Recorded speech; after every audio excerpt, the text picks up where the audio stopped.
बच्चों, आप सभी का हमारे YouTube चैनल आइडियल देव क्लासेस में स्वागत है। बच्चों, आज हम आपके लिए लर्निंग आउटकम आधारित लर्निंग के सामग्री के अंतर्गत विषय विज्ञान एवं सामाजिक विज्ञान लेके आए हैं, जो कक्षा 6वीं के लिए। और इस पुस्तक को मध्य प्रदेश राज्य शिक्षा केंद्र भोपाल द्वारा सत्र 2022-23 के लिए बनाया गया है। चलिए देखते हैं खंड व विज्ञान व सामाजिक विज्ञान का पार्ट 7 खत्म हो जाए। इसका लर्निंग आउटकम क्या है? EVS 513। और इसका विषय वस्तु और संक्षिप्त परिचय देखते हैं। देखिए, विषय वस्तु संक्षिप्त परिचय में क्या बताया है। प्रकृति द्वारा हमें अनेक उपहार प्रदान किए गए हैं, जैसे भूमि जिसमें सभी जीवधारियों के लिए भोजन पैदा होता है, ऊर्जा के संसाधन कोयला, पेट्रोलियम, प्राकृतिक गैस, वन संपदा जो अनगिनत लाखों से भरी पड़ी है। यह हमारा कर्तव्य है कि हम इन उपहारों का इस प्रकार उपयोग करें कि वह हमारे लिए हमेशा उपलब्ध रहे और प्रकृति का संतुलन भी बना रहे, क्योंकि जब भी प्रकृति का संतुलन बिगड़ता है तो अनेक आपदाएं आती हैं। जैसे यदि प्रकृति में वनों की कमी हो जाए तो ऑक्सीजन जो कि हमारी प्राणवायु है वह कम होगी, क्योंकि वृक्ष ऑक्सीजन देते हैं और कार्बन डाइऑक्साइड ग्रहण करते हैं, जिससे इन दोनों महत्वपूर्ण गैसों का उचित संतुलन बना रहता है। इसके अलावा वन वर्षा कराते हैं, अनेक जानवरों को आश्रय प्रदान करते हैं, वन बाढ़ को रोकते हैं, मिट्टी के कटाव को रोकते हैं और जलवायु को एक समान बनाए रखते हैं आदि। इसी प्रकार क्या दिया, देखिए, इसी प्रकार ऊर्जा के अनवीकरणीय संसाधन जो उपयोग करने में अधिक सुविधाजनक है, परंतु इनके भंडार प्रकृति में सीमित हैं। कोयला, पेट्रोलियम, प्राकृतिक गैस ऐसे ही संसाधन हैं जिनका लगातार दोहन किया जा रहा है, अतः एक दिन पृथ्वी से इनके भंडार खाली हो जाएंगे। ऊर्जा के नवीकरणीय संसाधन अवश्य है, जो कभी समाप्त नहीं होंगे, परंतु वर्तमान में इनका सुविधाजनक उपयोग करने की तकनीकों की कमी है, जैसे सौर ऊर्जा, विद्युत ऊर्जा, बायोगैस, पवन ऊर्जा आदि। चलिए आगे देखते हैं। आपने देखा होगा कि वर्तमान में ऐसे वाहन आ रहे हैं जो पेट्रोल डीजल से नहीं बल्कि विद्युत ऊर्जा से चलते हैं। इन्हें ई-व्हीकल कहते हैं। चलिए इसके अभ्यास हेतु कुछ प्रश्न उन्हें देख लेते हैं। प्रकृति से हमें क्या क्या प्राप्त होता है?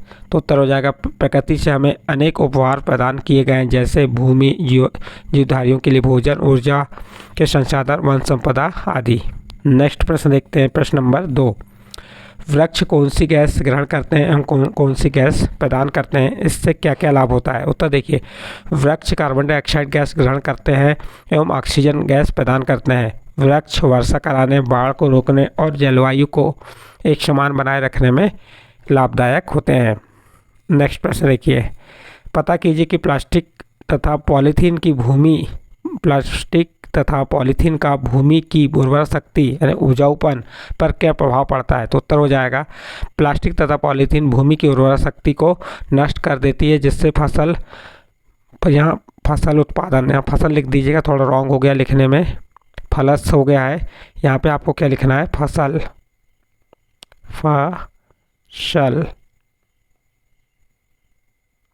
इस टाइप से हम फसल लिख देंगे तो फसल उत्पादन में कमी आती है।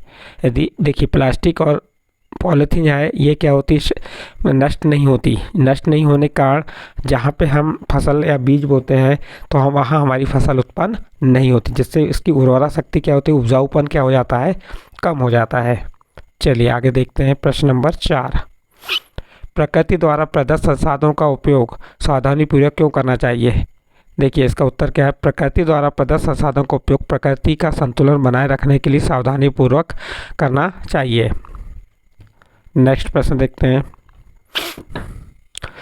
प्रश्न 5 है, हमारे वाहन कौन कौन से ईंधन से चलते हैं?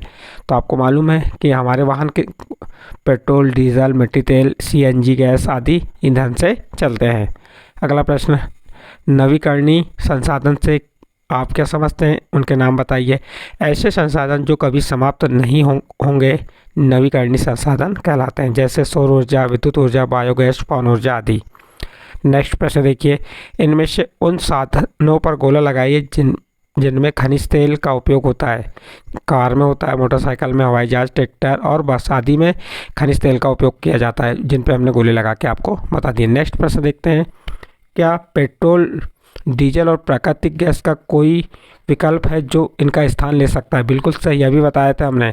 जो प्राकृतिक गैस है, डीजल है, इनका स्थान लेने के लिए सही कोई और विकल्प आ चुका है। वह क्या है? विद्युत ऊर्जा से चलने वाली ई व्हीकल। तो हम उत्तर में क्या लिख देंगे? हाँ, पेट्रोल, डीजल और प्राकृतिक गैस का विकल्प है जो विद्युत ऊर्जा से चलते हैं, इन्हें ई व्हीकल कहते हैं। फिर अगला प्रश्न देखिए, इनमें से उन वस्तुओं को अलग कीजिए जो वनों से प्राप्त कच्चे माल से बनाई जाती हैं। जैसे यहाँ पे आपको वस्तुएं दी, कागज़, पेन, पेंसिल, प्लास्टिक, बाल्टी, फर्नीचर, साइकिल, खाना बनाने के बर्तन। तो आपको उन वस्तुओं को या कच्चे माल को छांटना है जो किससे प्राप्त होते हैं? कच्चे माल से, जैसे कागज़, फर्नीचर, पेंसिल, खाना बनाने के बर्तन इत्यादि, जो वनों से प्राप्त होते हैं हमें। अगला प्रश्न देखिए, सही या गलत का निशान लगाइए। नंबर 1, वन हमारे लिए अत्यंत उपयोगी, बिल्कुल सही। नंबर 2, वन कार्बन डाइऑक्साइड को बढ़ाते हैं, गलत। नंबर 3, वन अनेक जानवरों का आश्रय होते हैं, सही। नंबर 4, वन पर्यावरण के लिए हानिकारक होते हैं, गलत। नंबर 5, वन वर्षा कराने में सहायक होते हैं, सही। नंबर 6, वनों से प्रकृति की सुंदरता घट जाती है, गलत। नंबर 7, वन ऑक्सीजन का स्तर बढ़ाते हैं, बिल्कुल सही। वन ऑक्सीजन का स्तर क्या करते हैं? बढ़ाते हैं। अगला प्रश्न देखिए, एक पोस्टर बनाइए जिसमें ईंधन की बचत का संदेश हो। आपको इस प्रकार से पोस्टर बना देना है जिसमें ईंधन की बचत के लिए संदेश हो, जैसे जागरूक नागरिक का, तुम कर्तव्य निभाओ, ईंधन बचाओ। फिर इस प्रकार से आप ये बल्बों के एनर्जी सेविंग हो गया, सेव आउट ऑफ वुड्स, इनके माध्यम से आप ईंधन का बचत कर सकते हैं, जिससे क्या होंगे? जो वृक्ष है वो सुरक्षित रहेंगे।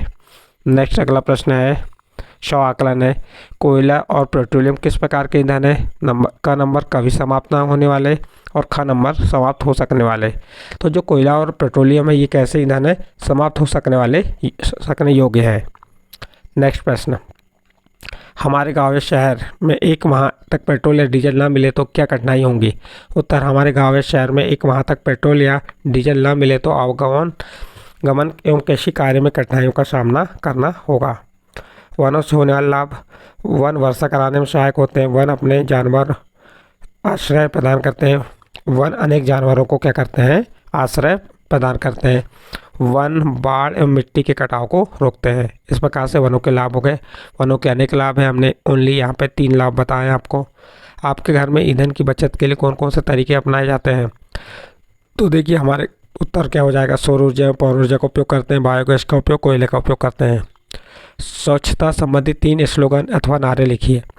देखिए स्वच्छता संबंधित 3 स्लोगन और नारे क्या क्या है? नंबर 1, सभी रोगों की बस एक ही दवाई, घर में रखो साफ सफाई, एक स्लोगन हो गया। दूसरा, स्वच्छता ही सेवा है, गंदगी जानलेवा है। तीसरा देखिए, गंदगी से बढ़े बीमारी, स्वच्छता की करो तैयारी। तो इस प्रकार से स्वच्छता संबंधी 3 स्लोगन या नारे देना था, आप भी अपने आधार पे दे सकते हैं। इस प्रकार से यहाँ आपका ये पार्ट कंप्लीट होता है। यदि ये पार्ट आपके समझ आया है तो आप हमारे चैनल आइडियल देव क्लासेस को सब्सक्राइब कीजिए, लाइक कीजिए एवं अन्य ग्रुप में शेयर ज़रूर कीजिए।